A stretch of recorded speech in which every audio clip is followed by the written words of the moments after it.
Sebab kajian cara menyeluruh tidak pernah dibuat, tapi kita buat cara rambang saja. Ya, walaupun orang Hindu ni ada lebih kurang 1.5 juta, rumah ibadat dia ada lebih daripada 300,000. Assalamualaikum warahmatullahi wabarakatuh. Halo teman-teman, jumpa lagi di Aryan M Channel. Oke, buat teman-teman yang klik video ini, seperti biasanya saya harapkan mudah-mudahan teman-teman masih dalam kondisi sehat walafiat. Dan jangan lupa dukung channel ini dengan cara like juga subscribe. Oke teman-teman ya, katanya Malaysia itu negara Islam. Tapi ada sesuatu yang aneh ketika kita berbicara negara Malaysia yang katanya Islam, negara Islam, tetapi di sana yang namanya judi itu dilegalkan. Ini sangat aneh sekali. Tetapi pada video kali ini bukan itu yang akan kita lihat, melainkan tuh ada seorang ustadz yang marah-marah karena melihat di Malaysia yang katanya negara Islam, ternyata justru jumlah kuil dan masjid itu malah lebih banyak kuilnya. Oke, seperti apa? Sebelum kita berkomentar, kita akan lihat dulu videonya. Timbalan Presiden Muafakat Nasional Profesor Ridwan T. Abdullah mendedahkan pertambahan mendadak kuil haram di negara ini didalangi pemimpin politik. Beliau berkata pihak berkuasa tempatan gagal dalam penguatkuasaan kerana terpaksa akur dengan arahan wakil rakyat setempat. Saya tak pernah nak nyalahkan pihak penguatkuasa, MPKJ ke MPAJ ke dan sebagainya kan. Sebab di belakang itu orang politik, ahli majlis dia dan adun ahli parlimen dia. Mereka inilah culprit dia. Nak penguatkuasa ni dia terima arahan aja. FRU dan sebagainya tuan tengok je, mereka terima arahan aja. Tapi di belakang mereka ni adalah ahli majlis dan orang-orang politik ni. Dan mereka hanya mementingkan berapa undi yang dia dapat. Dia tak fikir pun soal masa depan. Jadi saya minta lah tuan-tuan dan perempuan, saya pujilah, saya ucapkan tahniah ada usaha tuan-tuan dan perempuan ini. Ya, supaya kita dapat mengawal sekurang-kurangnya. Apa yang sudah sedia ada ni, tuan-tuan payahlah kita nak buat apa dah. Tapi sekurang-kurangnya pun daripada sekarang ini kita dapat mengawal ya, pertumbuhan. Dia begitu banyak macam cendawan lepas hujan ni. Satu demi satu.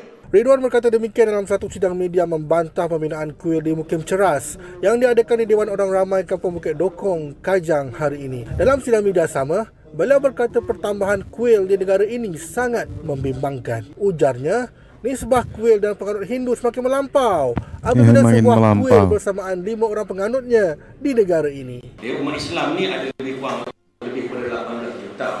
Kita ambil angka. Ya, Hindu ni lebih kurang 1.5 juta. Kemudian Cina lebih kurang 6.5 juta. Umat Islam lebih banyak juga Cina ya. Sepatutnya dalam negara Malaysia ni, surau dan masjid kita lebih banyak daripada rumah ibadat yang lain.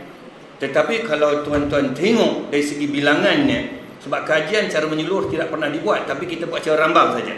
Ya, walaupun orang Hindu ni ada lebih kurang 1.5 juta, rumah ibadat dia ada lebih daripada 300,000. Surau masjid ni kurang kerja hakim lebih kurang 33,000. Surau masjid aja di seluruh negara. Nak sebut ni ya, kalau tuan-tuan campur rumah ibadat orang bukan Islam yang lain-lain dan sebagainya, bilangan dia lebih daripada 500,000, 500,000.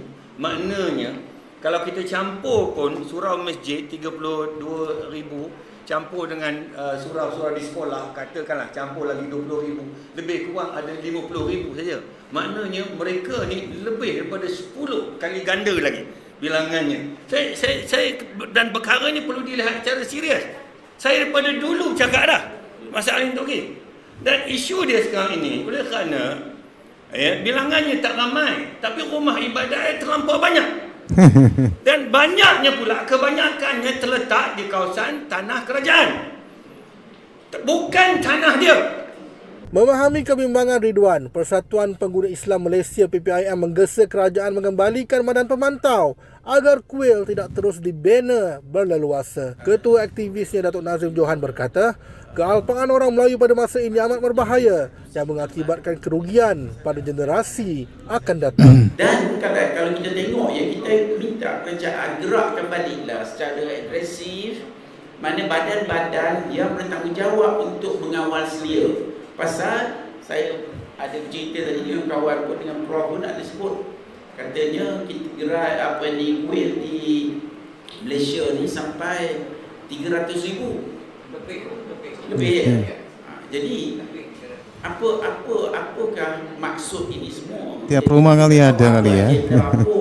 Dan kita pun tak kisah, kita pun relax saja. Jadi yang kita paling risau dalam keadaan kita begini, kita menjadi bertambah lemah, kita dihina, orang tak pandang kita, anak-anak kita, masa depan kita jadi huru-hara. Sementara itu, Ahli Jawatan Kuasa Bertindak Taman Koperasi QPEC Syafawi Said menuntut penjelasan Majlis Perbandaran Kajang MPKJ selepas surat yang diterimanya bulan lalu dilihat mengandungi unsur pilih kasih. Syafawi berkata, menerusi surat tersebut, yang dipertua MPKJ mengakui pembinaan kuil berkenaan tidak mendapat kebenaran mereka namun tidak mengeluarkan arahan perobohan. Katanya, surat MPKJ itu satu kejanggalan selepas kuil berkenaan tidak diarah untuk dirobohkan. Yang saya pelik sekarang ni, kenapa notis D dia pilih A dengan C? A dengan C. Kenapa tak ada A dan yang B tu tak letak? B tu kalau terus terang saya cakap, B tu meruntuhkan. Okey.